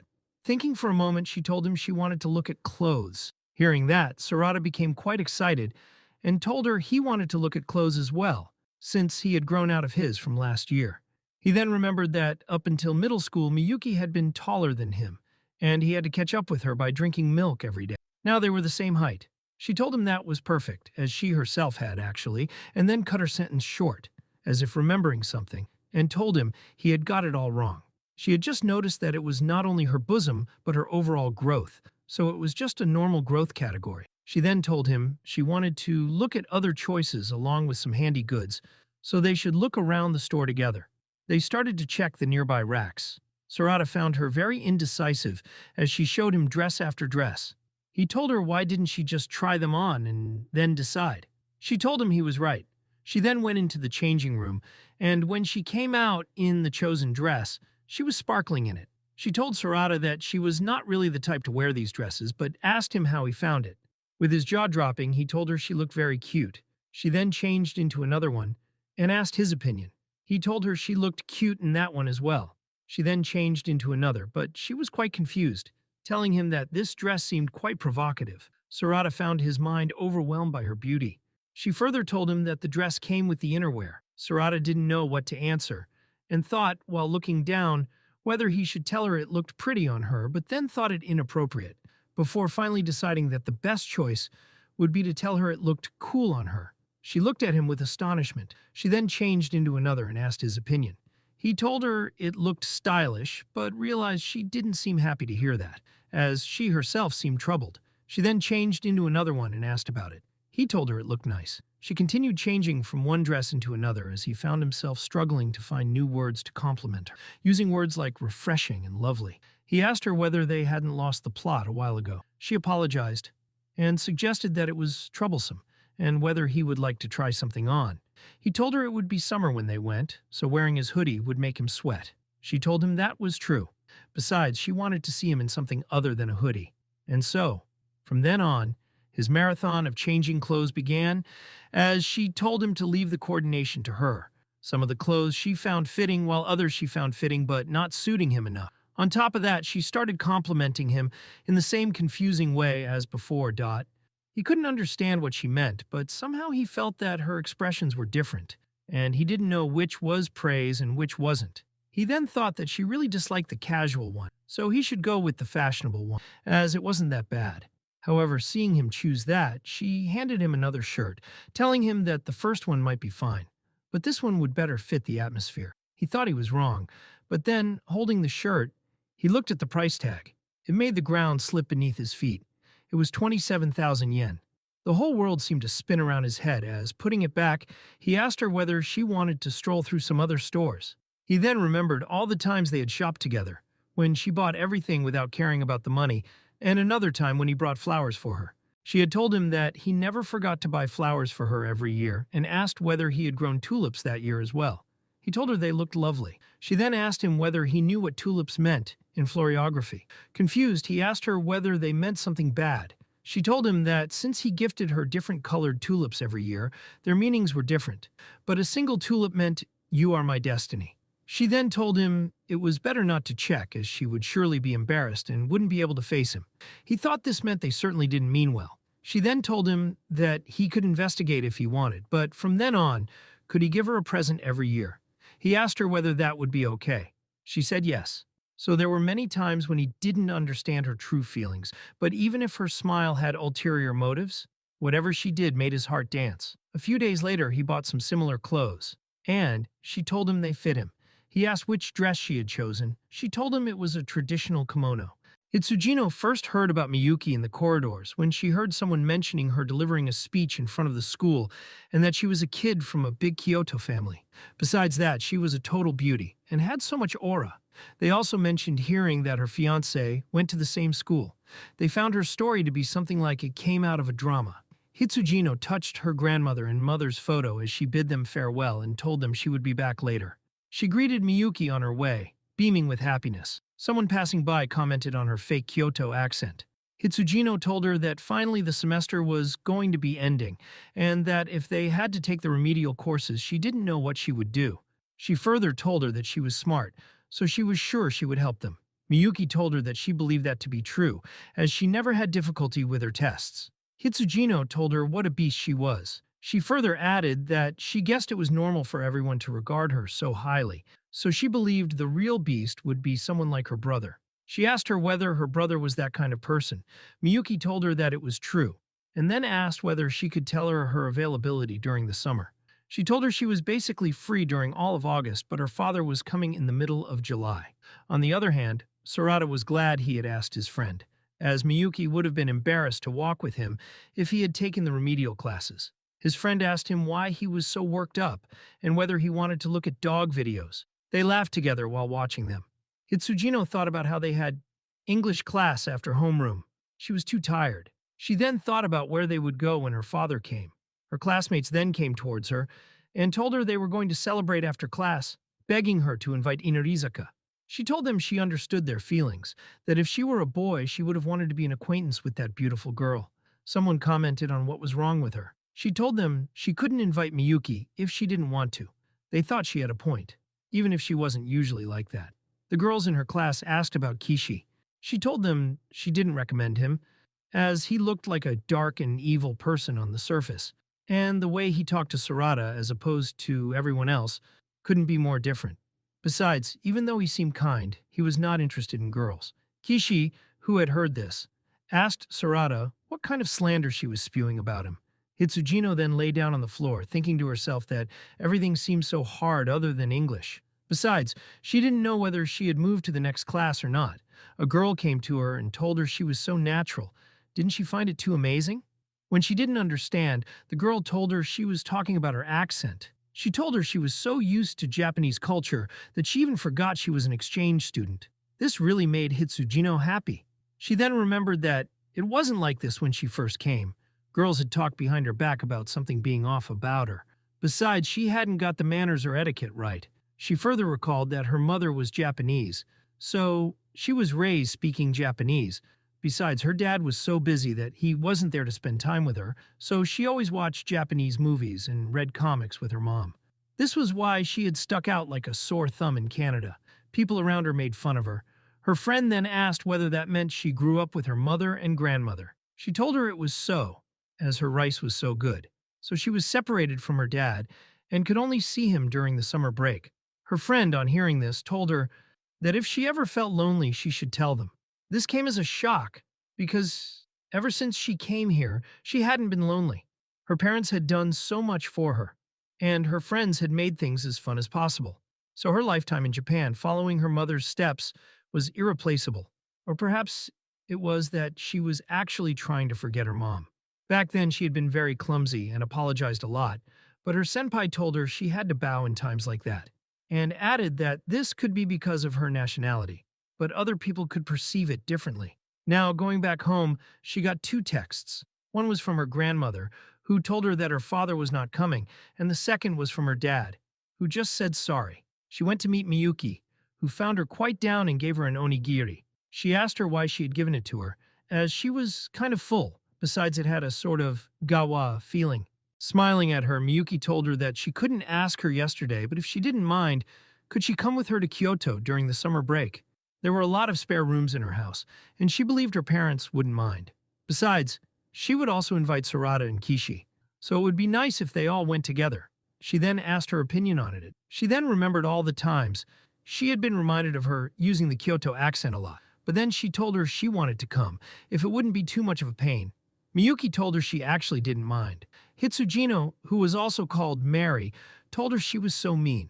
Miyuki then told her that even a Kyoto resident like herself wouldn't speak in such a faked Kyoto accent. Mary told her what could she do about it, as she was an exchange student. Miyuki then told her that if she wanted to be her friend, she shouldn't let that come between them. Mary then remembered how she had found her to be from a totally different world. Miyuki told her she really wanted to introduce her friends to her family. Hugging her, Mary told her she would absolutely go with her. Miyuki told her that while they were speaking about it, they should invite Kishi. Kishi, who came in at that moment, thought he was the only one who was ever treated badly there. Sarada was at Cafe and Bar Carol. It was a great place to work. From the train station, it was a 5-minute walk. Moreover, it was far from home and school, but it was free of the hubbub of meetings and made time fly easily. As he asked what kinds of things he could get for his customers, Miyuki appeared in the window. The semester had already ended and summer break had begun. In his first semester, he had worked there after school and on his days off so he could hang out. So he had decided that he would save as much as he could during the summer break and focus on his studies during his second semester. He was called by his elder colleague, who asked whether he could take a table for two. Turning to her, he thanked her for swapping shifts with him the other day. She told him not to mention it and asked whether his remedial classes were over. He told her thankfully they were. He told her that despite all of them meeting up to study, he was the only one left with remedial classes. She told him she was glad then. He was touched. Her name was Chisato Ugami. Bowing down to her, he told her she had been kind to him since his days of inexperience. Besides, she was cool, and no matter how you looked at it, she was smart too. He wondered when he could be like that. He then asked her whether she hadn't been working every day recently. She told him she had been on all of those dates and was now broke. He asked her whether she was getting along with her boyfriend. She said she could say that. It was all a complete lie. He then noticed her ring and asked her about it. She told him it was a present from her boyfriend, while thinking to herself that she was unintentionally being pretentious and bragging about her boyfriend, and that from then on he had come to her for love consultation. He told her he had a fiancée. He told her that the other day his fiancée had given him a cookie as a bribe and asked what she thought of it. She told him it seemed to be something called the law of reciprocity, while thinking to herself that this was really getting out of hand. She remembered that since spring, when he joined, he had always been earnest, pure, charming, and innocent. Looking at him now as he tended to his customers, she thought, what a senior killer. Besides, in pursuit of being a respectable senior, she had lied, and now at this stage she didn't even have the courage to tell the truth. So to make the lie true, she had really gone on dates and had really become broke. She found the whole situation quite pathetic. She then asked him what he was going to do during the summer break. He told her he was going to stay at his girlfriend's home. She commented that it was going to be a big event. He then told her that a long time ago she was always in her care, but in these past years he always used to go there with his family. She thought this discussion was on a whole other level as she asked him whether he went to her home. He told her all the time. She told him he should be a little careful. He said he guessed so, as he thought she couldn't understand it since she had never had a boyfriend. She then suggested that a safe bet would be to give her a gift. He told her he had heard that before, as he remembered Kishi suggesting he apologized to her with a present dot. She then asked him that, if she remembered correctly, his fiancée was from Kyoto. She told him it would be best to get something that could start a conversation. She then asked him to win her heart completely over and expanded the conversation. Besides, if they were speaking of Kyoto, then why not Ochazuke? He told her it was complicated. She told him she thought it was something easily available. He then told her that if someone brought Ochazuke, it meant for the other person to go home. Moreover, it was a Kyoto cliché. Then, as he collected the cutlery, he told her he really wanted to do things perfectly, but he didn't know what he could get her that would make her like him. She then asked him whether his fiancée had long black hair and almond eyes. He told her that was so. She then told him he didn't need to worry. A customer looking out found a girl staring very closely. It was Miyuki, who thought that the shirt fit Sarada quite well, and that he was quite good with his customers. Chisato thought that no matter what he did, He would always think she hated him, despite how obvious she was. Lying as a matter of fact, she had even seen her there yesterday, as she had been coming around here a lot. But when she looked outside again, she couldn't find her. And at that moment, a girl came inside covering her face with a scarf and sunglasses. Chisato thought she came in disguise, but her look and initiative were scary. While she was thinking about her look, Sarada turned towards her and immediately recognized her, wondering what she was doing there. But he didn't show it and started to take orders more loudly. Chisato thought his high spirits had gone as he screamed for a arrabbiata.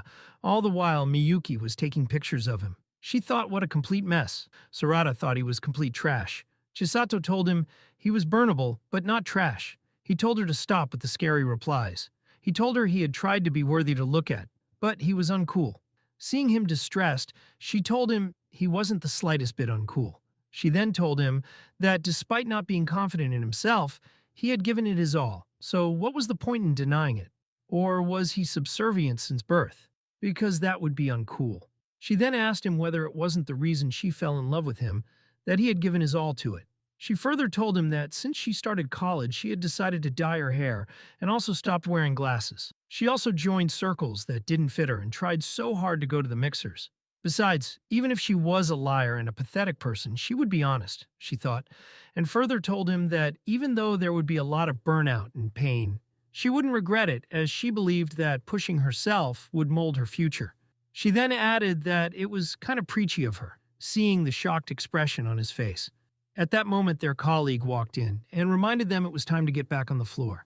She asked Sarada whether they should go and cheered him up, saying not to worry about how many plates he broke. Just do his best serving that girl. He told her formally that he would. He then thanked her and told her he was brimming with confidence. Sobbing, she told him he was a good kid. He told her that no matter what, he would do his best to follow her example and walk towards Miyuki. When they came out, they found Miyuki whispering and mumbling to herself. Sarada asked Chisato what was wrong with her. She told him she had been cheerful not long ago. He then went near her and asked whether she had decided. She told him she hadn't, and then asked what they had been talking about for so long back there, as she found the whole situation quite intriguing, since they had come out to take her order after all. But this was all in her thoughts, because the words that came out of her mouth were that she wanted a café au lait. Sarada stepped away. He found himself relieved that she wasn't upset. Miyuki thought this was the first time she saw him without a ring. She felt gloom, but then realized she had also hidden her ring. So she was unqualified for such feelings. Besides, it was only natural in a restaurant. He put a plate in front of her. She thanked him. He then leaned down and whispered in her ear that he had asked the manager to give her something on the house. She looked at him with astonishment as he added that she had told him she liked sweet things, so he had brought French toast for her, and please keep this a secret between them. Miyuki blushed as he walked away. Chisato told him he had single-handedly turned it around. He asked her what she thought of it now. Miyuki, on the other hand, was thinking him 20% more stylish. At that moment, other customers walked in, as he presented them with their seats. He politely requested the girl to let him get the seat for her, and when he walked away, the girls started to chatter about him. Miyuki looked enchanted, wondering to herself whether Sarada was popular. She called him her 20% more stylish Sarada, and then, putting her hands over her face, she realized he had given her a ring.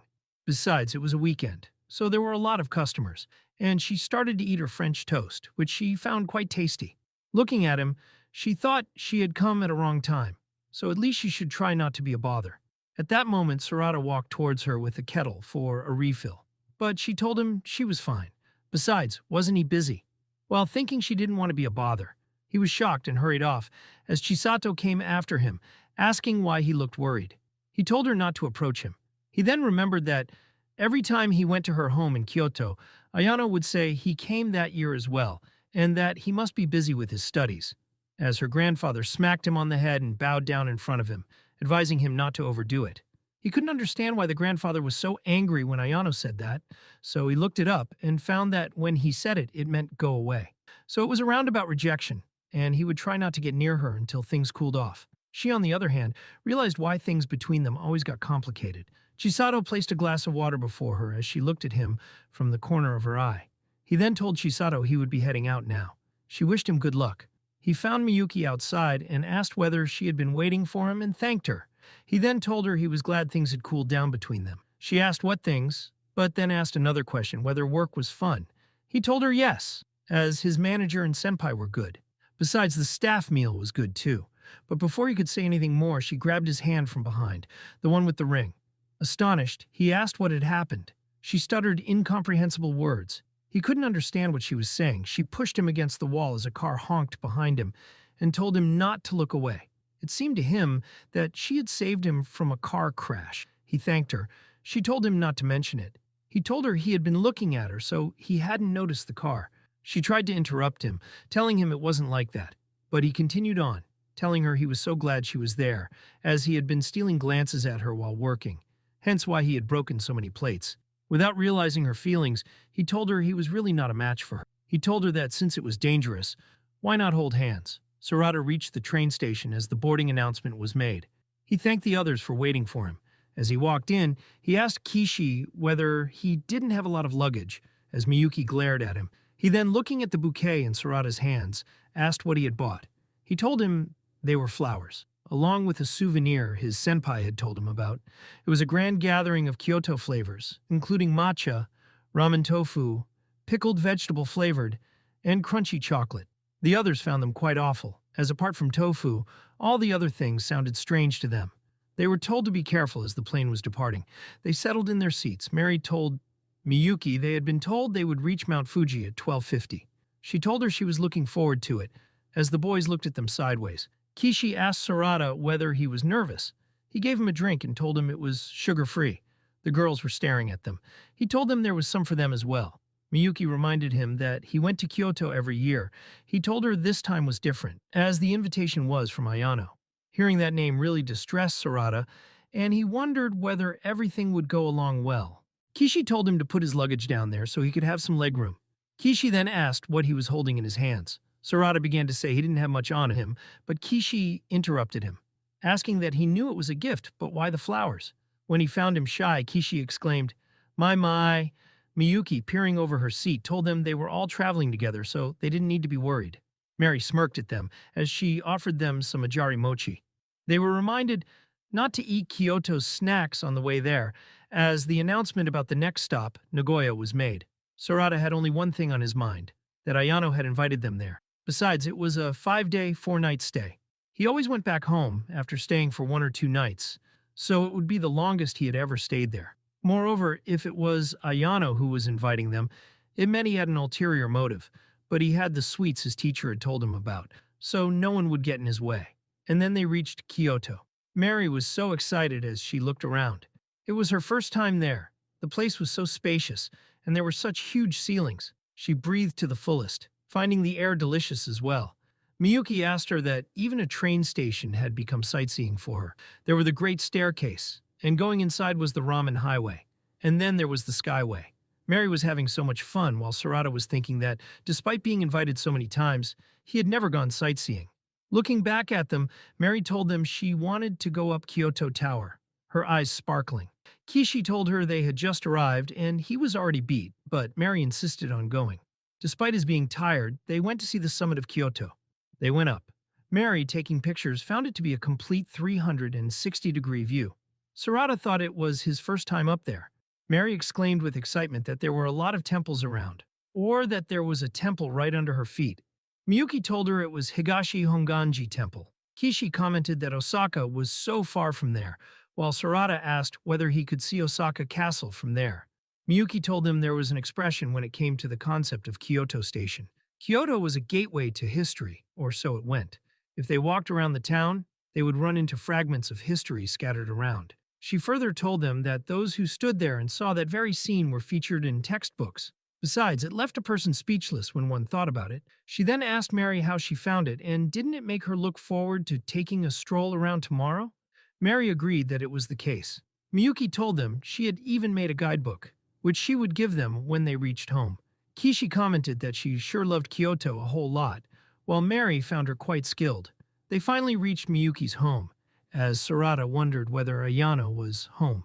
When Miyuki announced their arrival, Ayano stepped out and greeted them with a beaming face, telling them they looked like they had come from Tokyo, as Kishi thought this guy looked like an embodiment of Tokyo. He further told them it was quite a big deal for them to come from such a faraway place, so he would help them unpack their luggage. Kishi told him it was fine. When Sarada greeted him, Ayano asked whether he had got taller since the last time he saw him. On the other hand, Mary found him more normal than she had thought and greeted him, leaving Ayano utterly confused. Ayano then told them all to sit down, as he would bring tea for all of them shortly. But it was ochazuke they were presented with. As Ayano told them, he had personally prepared it for them. He further told them there was no need to hold back, but it seemed to Sarada that he meant he would appreciate it if they all left. Sarada thought he knew something bad was going to happen, but why was he specifically mean to him? Ayano then told them it was a joke, while Sarada thought then he should put up a joking face. Miyuki then told him he had given them quite an elaborate greeting, calling him Big Brother. He apologized. She asked where their mom and the others were. He told her they were at work and he was on a sort of long college break. Miyuki told them that during their stay, this man who had so much time on his hands would be their chauffeur. Ayano told them he would take them wherever the car could go. Mary told him she would be in his care, calling him brother dearest. She then presented him with a jari mochi and told him it wasn't much. Kishi then took it from her hands and gave it to him, telling him it was a gift from Tokyo. Ayano told them it was thanks to this young lady that the concept of gifts would be capsized. He told Kishi that if he thought about it, he actually recognized him. Kishi told him it must have been in his dreams. Ayano told him he remembered now. He had seen him in a drama, while Sarada tapped on Miyuki's shoulder. He asked her whether they thought they could still give the flowers while they could. Ayano then asked Kishi whether he had quit acting, as it was a complete waste given his handsome face. However, they then found Miyuki and Sarada missing and asked where they had gone, and Ayano told them wherever they wanted to. They found them in front of the altar greeting Grandpa. Sarada told him it had been a long time since they had been in contact. Besides, he had gotten the flowers that Sakuhiko had told him he liked. Besides, he had kept him waiting as the others stared at him. Mary asked Miyuki whether it was fine if she did it as well. She then apologized for sneaking up on them all like that and causing trouble. Miyuki told them it was her grandfather, who had died suddenly last year. Ayano then presented the ajari mochi to his grandfather, while Kishi thought how rude he was. Ayano then asked Sarada whether, if he was done with his greetings, he could help him move his luggage. Ayano asked whether this was all there was. Besides, there were too many bags. Ayano then, remembering the ajari mochi, asked why they had all given him Kyoto's things as presents, and then added whether it was trendy at their school. Sarada asked whether he didn't like the gifts, while wondering whether he was pulling his leg. Ayano thanked him anyway, as his father would eat them if not him. He told him to put his things inside one of the rooms. He then told him it had been a long time since they met, since Grandpa's service. He then told him that things had been hectic because of the situation with the main servants. However, things had calmed down since then, so he should feel free to come and visit whenever he wished to. He then added that even his parents wanted to meet him. Sarada showed his surprise. He further told him that his own parents also looked lonely, so they would be glad to see him. He thought there was that boku thing again, when Ayano told him he had been curious about various things. He then asked what was the matter with him, and that even the way he spoke had changed in a few years, so who was he trying to copy? Then, dropping all these questions, he asked whether he knew what Grandpa's last words were. Sarada told him he had no idea. Get along with Sarada-kun, that was what he said. He then further asked whether he knew why Miyuki went to the same school as his. The person who had never left Kyoto, with all her values, had gone through all the trouble to pick a school in Tokyo. So what did he think? Why had that school been chosen? She was an honor student, so she could have aimed higher. He then told him it was also because of a notice from her grandfather. He asked him whether he knew it. Sarada said yes. Besides, it was also in his will, so they could skip ahead. So she went to Tokyo because of her grandpa's will, and did he not think it was a waste to intentionally narrow the range of her possibilities? So this was why he wanted Miyuki to come back to Kyoto, and he wanted him to start that conversation. What if Miyuki had been honest about her feelings when he asked her opinion on the clothes? Ayano further told him that Miyuki wouldn't listen if he asked her, but if he told her, she would think it was fine. Sarada then asked whether then it would be, but Ayano cut him off, telling him it wouldn't need to be a Kyoto school, because as long as it matched her real abilities, she could choose a Tokyo school itself. Sarada asked whether he thought about it. Ayano apologized to him for dropping it all upon him, while telling him that he could handle it. Sarada thought he still had a lot of time as he climbed the stairs. At that moment, Kishi came towards him and grabbed him by the collar, telling him that he had already said he was tired, but they didn't listen to a word he said. Mary told him he had no stamina. Miyuki and Mary were now discussing the weather of Kyoto, but Mary then told them now was the time. When they asked what she was talking about, Miyuki told them they were talking about some sightseeing spots. Besides, they could save the areas they couldn't cover in a short time for a later day. She then pointed to a few places in her guidebook, all the while stating that it could be a place for Kishi to cool off. When Kishi mentioned it being too far, she told him he complained a lot. At that moment, Ayano came and told them this was where he came in, as he would be their chauffeur, while thinking they were really pushing him around. He asked whether they hadn't forgotten anything. Mary responded in a faked formal tone that they hadn't, on which he told her she was quite in high spirits. Ayano then asked Sarada that he came to Kyoto every year, but had never gone sightseeing. He then told him he had come at a wrong time before and was down in the dumps, but if he wanted to enjoy sightseeing now, he should do so. Ayano then told them to get along and suggested why not let Sarada ride shotgun, to which Sarada told him he was good. He then told them he would be nearby, so they should contact him whenever they wanted to. Mary found the place so spacious, mentioning that since she was in Kyoto, she had to go to a temple. Kishi mentioned the green maple, while Sarada found the surroundings quite calming. Miyuki told him that if he liked that, he should say it was quite superb. It was a famous Gomon quote, even if it wasn't the right season. Sarada asked her why, but as they walked ahead, they were all amazed. Mary mentioned that this place seemed like time had stopped there. Miyuki told them it was an aqueduct canal from Lake Biwa called Suirokaku. They were now in a temple. Sarada found it to be marvelous. Miyuki told them there was a lotus pond on the other side as well. Miyuki then, looking through her guidebook, told them that there was still some time left before nightfall. Besides, she had already called her big brother, so they should see one more sight. Kishi mentioned to her that she really got carried away, and Sarada agreed with him as well. Mary told them that since they were in Kyoto, they had to go to a shrine. Kishi told her they had already heard that. Then she found something strange and asked what it was. Sarada told her it was one of Kyoto's 7 wonders. They then noticed something was written on the sign. This sacred tree on the right side of Ioi Shrine is said to be 2 trees wedded into one because of the god of matchmaking. Mary then pulled the string, praying that Sarada's feelings be realized as he screamed at her not to pray for him. Kishi also prayed for his peace of mind. Now Sarada couldn't take it anymore, as Miyuki asked them what they were doing. Miyuki then thought that even if it wasn't necessary, she would still pray for Omi Omi. Seeing her lost in thought, Sarada asked whether she was okay. She told him she just wanted to show this to Grandpa. He'd be glad, without a doubt. Mary said excitedly that finally summer was here, and it looked like there was a festival too. Miyuki told them that the places they had visited today, and other sightseeing spots, all had a different feel in different seasons. Besides, if the timing was right, the normally unseen national treasures were open to the public, from season to season, across all 365 days of the year. She then told them Kyoto was special no matter when you visited it. Mary wondered aloud whether she should live there.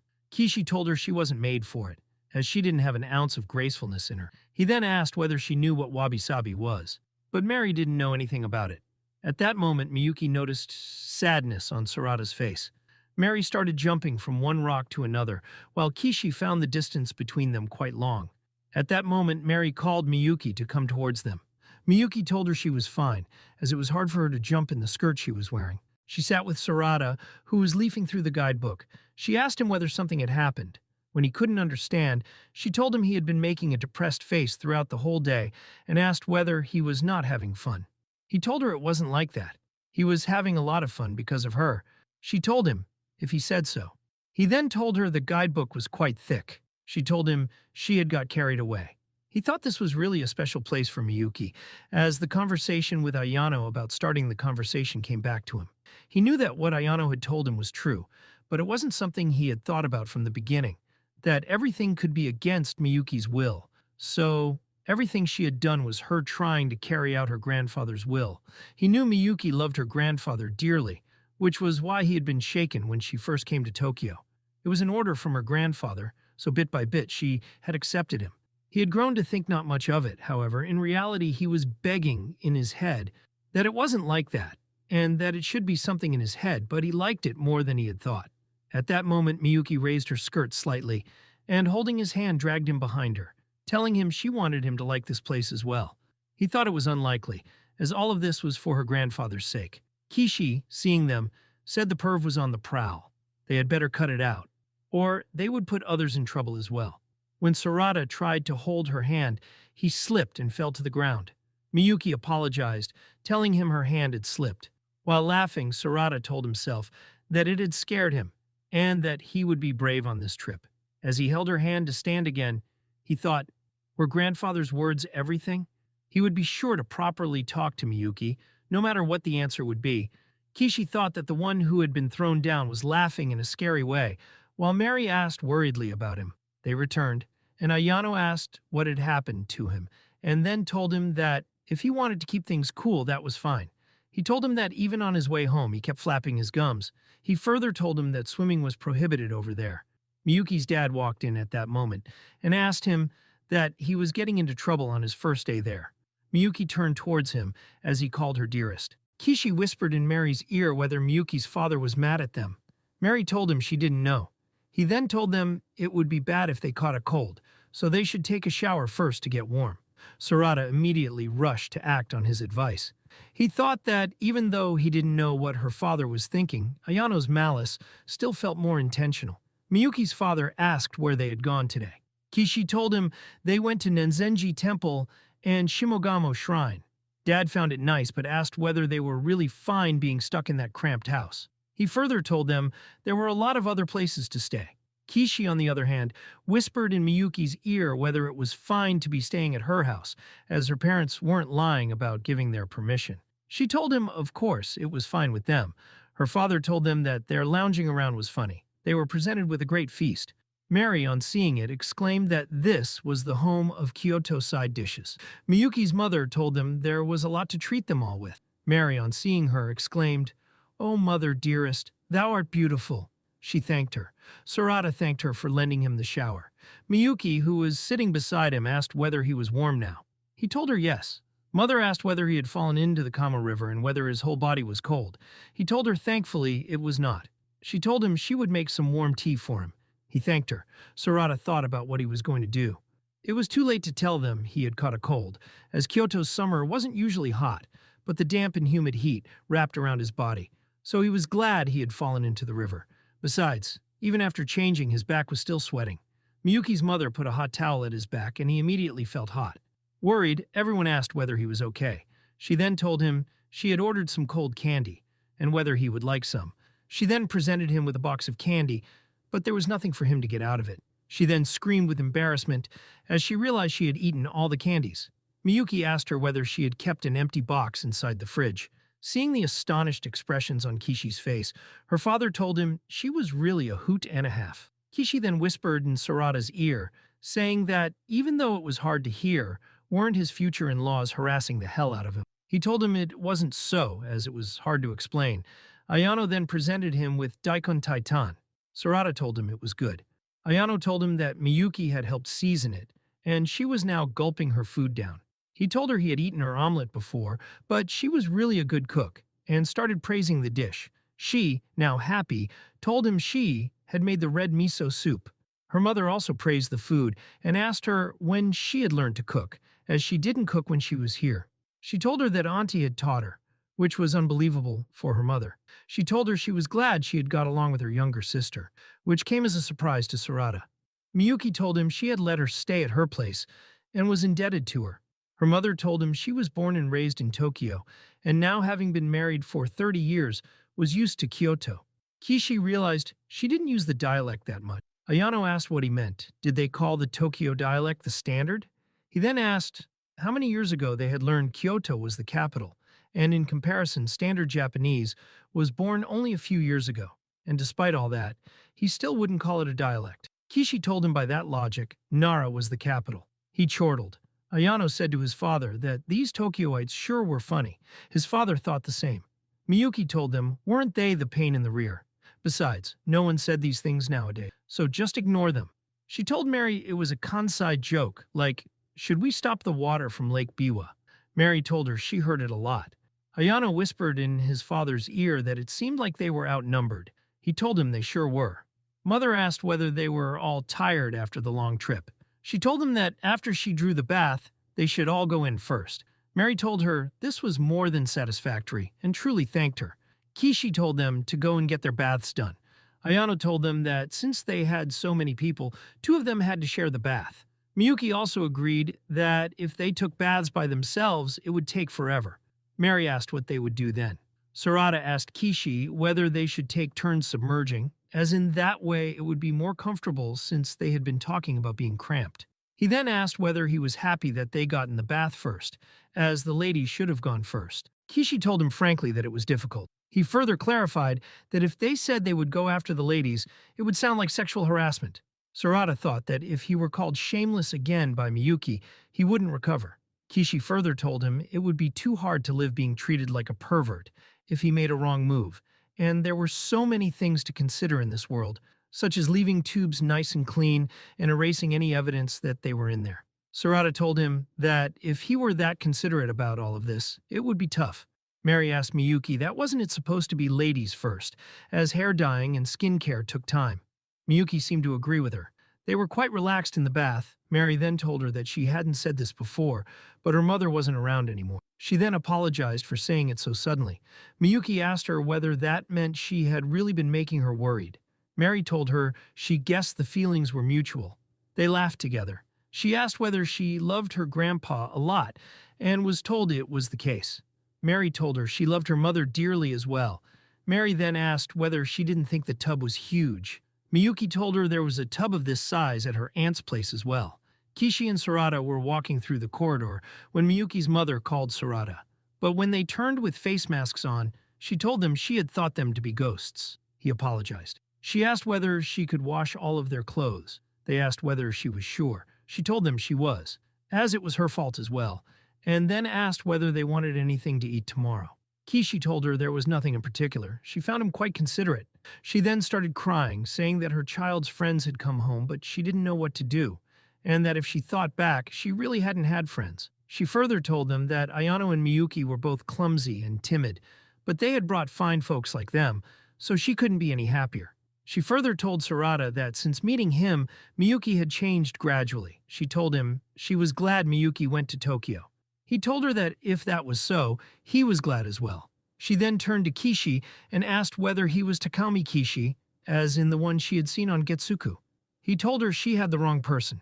He really thought he was done with this family, as he remembered the dinner, when a lot of dishes were offered, and Sarada found everything good while he declined them all. Mary thought that this visible pattern and the loose collar made an unbreakable match. She was really happy with her dress. Miyuki also told her it was a perfect look. Mary told her that since they were going to be strolling in Gion and Kiyomizu, she had lifted the hem just a smidge, so it would be easier for her to walk. Miyuki asked whether something was the matter or whether the dress was uncomfortable. Mary told her it wasn't the case. Mary then added that despite it hurting when she was being dressed, it didn't hurt anymore, and despite it being a kimono, she really thought she could run in it. Miyuki told her to stop doing that. She then told her that she wore one every day, so if it wasn't comfortable, it was a big deal. Lately there were a lot of things to make it more comfortable, like an undershirt with cooling material, and told her she would be changing as well. Mary was surprised as it didn't even take her 5 minutes. Miyuki told her she still had a way to go, because her mother did it even faster. Mary was amazed and asked whether she could wear it on her own one day. Miyuki told her she would be with her every step of the way, as simple dressing takes a day to learn. Mary told her it seemed like a marketing speech had just started and then said she thought kimono had a high skill ceiling. Miyuki told her she meant that she could wear it one day. When she first started, it got loose. Then the pattern on the obi came out in a weird way, and because of that, she had practiced time and time again to do her best. Mary told her that in that way she could wear it beautifully and showed everyone her hard work. Miyuki told her that if she put it that way, it was a little embarrassing. They heard a crack and opened the boys' room, where Ayano was dressing Sarada, who was struggling hard, as Ayano told him he was a man, so he should act like one. Sarada and Kishi said they never wanted to be dressed by Ayano. Miyuki felt their pain, but then told them their work uniform looked great on them. Sarada thought she meant to convey how fascinated she was by it, judging by how miserable they looked. He told her he would go change right away. Kishi told him constantly that it was fine. Kishi asked Miyuki whether she had got dressed as well. Miyuki told him that Mary had done her hair while they were at it. Sarada was amazed looking at her. He was more used to seeing her in this than her school uniform. It was kind of relaxing. Kishi, looking at Mary, told her that anyone looked good if dressed well. Mary told him, couldn't he compliment her properly? She then told them they were all ready, so they should hurry up to their second outing of the Kyoto trip. They were in Shinshindo as Miyuki told them that now that they were in Kyoto, they had to eat bread for breakfast. It was Western food. Kishi told them that even though he liked it, why bread? Miyuki told him it was because Kyoto was the battleground for bread shops. They all couldn't imagine it upon hearing it. Miyuki further told them that Kyoto City had ranked first for bread consumption in Japan a few years ago, and Otsu had come in second for coffee consumption. Mary ate the bread and found the crunch and butter tasted good. Kishi, on eating it, also found it quite good. Mary then asked the others whether they weren't going to use an apron, as they were going to dirty their kimono. At that moment, people sitting on nearby seats recognized Miyuki. They couldn't believe their eyes as they greeted her. Mary asked her who they were. Miyuki told her they were her middle school classmates. One of them told her she had heard about her going to Tokyo for high school, but now she must be back for summer break. Miyuki told them that was so. The girl told her that she had put the fear of God in her, and now she had to tell everyone. Besides, during middle school, they had heard that her husband-to-be was in Tokyo. They then noticed Kishi and expressed how handsome he was, asking who he was and whether he was famous, speculating that they had seen him on TV. One of them mentioned he was the son of famous actress Chiemi Maihama, all the while Kishi denying these rumors. Miyuki, grabbing Sarada's arm, told them they were mistaken. He was the one, and his name was Sarada Komai-san, and the guy with the inverted pudding hair was their classmate. Kishi told them he was just a friend. Her classmates then asked who on earth was this short stack, whether he was some noble or an upcoming future doctor. They then asked which school they all went to. Could it be Kai High or some super elite school? Mary told them it was Chimori High. They asked each other whether they knew it, but were unaware. And one told them she didn't know much about schools in Tokyo. Kishi told them it made sense since they lived in Kyoto, but they didn't need to show unnecessary attitude. As Miyuki hadn't noticed it in the slightest, he thought it was okay, but if anything, he was scared she would find it amusing. One of the girls told her she had gone through all that trouble to go to school in Tokyo, so she had thought she would be in a prestigious school like them, or like her brother. But surprisingly, it was an ordinary school. She further added that she had thought her to be above the clouds, but she was a letdown. Sarada covered Miyuki's ears while telling them that saying things like that was horrible, as bad-mouthing someone directly was bad for the heart. This even made him miss Ayano's subtle insults. Mary also jumped in, but Miyuki told them how commendable it was that they had picked a school. Mary said aloud, was that what she would say? Mary told them they worshipped Miyuki, so they should apologize. The girls told them they wished they had talked more in middle school. They then left. Mary found a stall and asked Miyuki whether there was some festival going on. She told her it was nothing like that. They were there all year round. Mary said she got to relish festive food every day and found it quite great. Kishi and Sarada were sightseeing when Kishi mentioned to him that he had been quite cool back there, plugging up Miyuki's ears. He told him it was best not to listen to bad things that stick in your head. In the beginning, he had pegged him as that kind of guy, and he hated it. Sarada thought that everyone hated those kinds of feelings. Besides, he didn't want Miyuki piling up with that kind of thing. At that moment, Miyuki found them and called them. She told them there was a bronze statue of Ryoma Sakamoto and Shintaro Nakaoka in there, so they should visit it. Mary mentioned that Miyuki seemed to be having a lot of fun, and that it was because of Sarada, and then awarded him, leaving him all shocked. Miyuki's grandfather was lying on the bed. He was in critical condition but complained about how bored he was. He asked whether she had brought Go. He further told her that even Hanafuda would be fine, since he would be winning. She told him to rest well, as despite hearing about his collapse, it seemed her worries were for nothing. She then realized how thin he was. He then asked her about the well-being of Sarada. He asked whether they all got along. She told him they contacted each other here and there and met once a year, so it was perfect. He found it so little, and told her he would give them money so she and Ayano could visit Tokyo. He then asked her whether she was okay with the marriage contract. When asked what he was talking about, Ayano also came in at that moment and heard all of it. As Miyuki told her grandfather, she hadn't changed her mind. He told her he just wanted them to spend a little bit more time together, even if her feelings changed, or even if it just made her happy. He further told her that she and Sarada suited each other, and advised her to get along with him. Mary, at that time, screamed that she had got supreme fortune.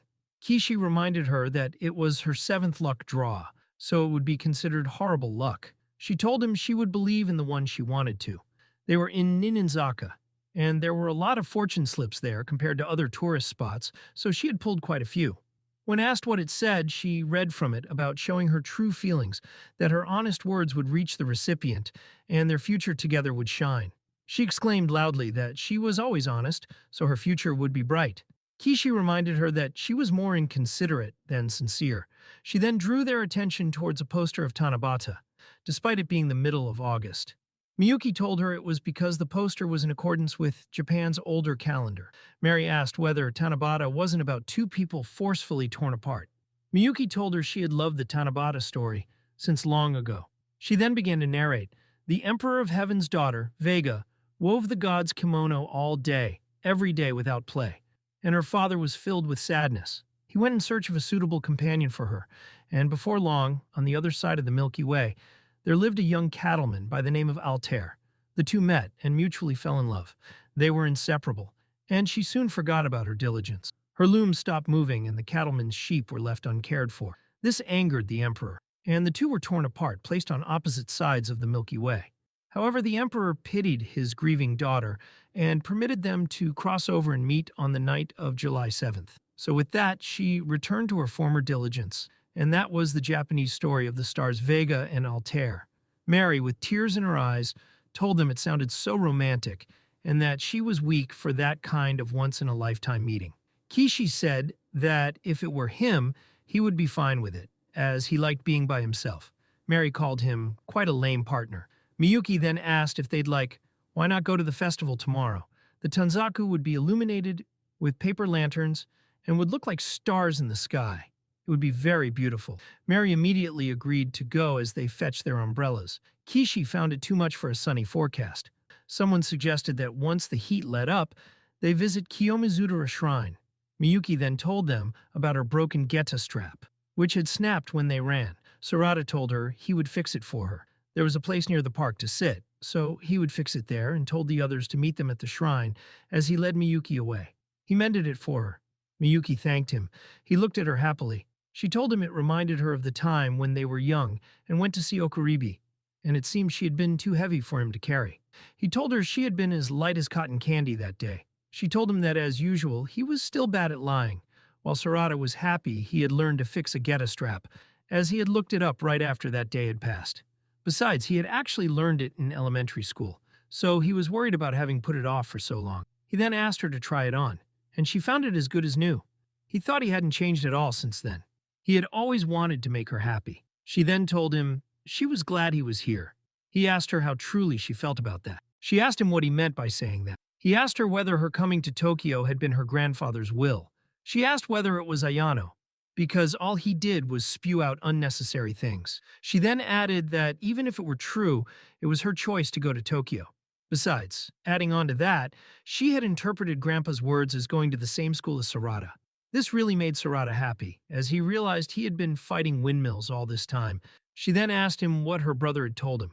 He told her that he had said it would be better for Miyuki to switch schools, and that he wanted him to start that conversation, that fulfilling her grandfather's will by going to that school was a waste.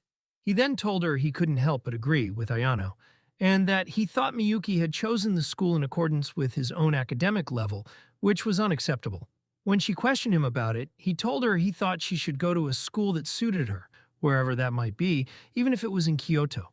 They both looked sad when Miyuki asked him, even if they had to meet just once a year again, only for 10 minutes at that. He seemed to agree to that. She told him she understood and would bear it in mind, leaving him all shocked. She then stood up, thanked him for fixing her geta strap, and told him she would now go ahead and meet the other two.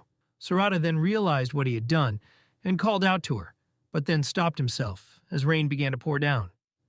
Please! Subscribe. I need this! My mom is kind of homeless.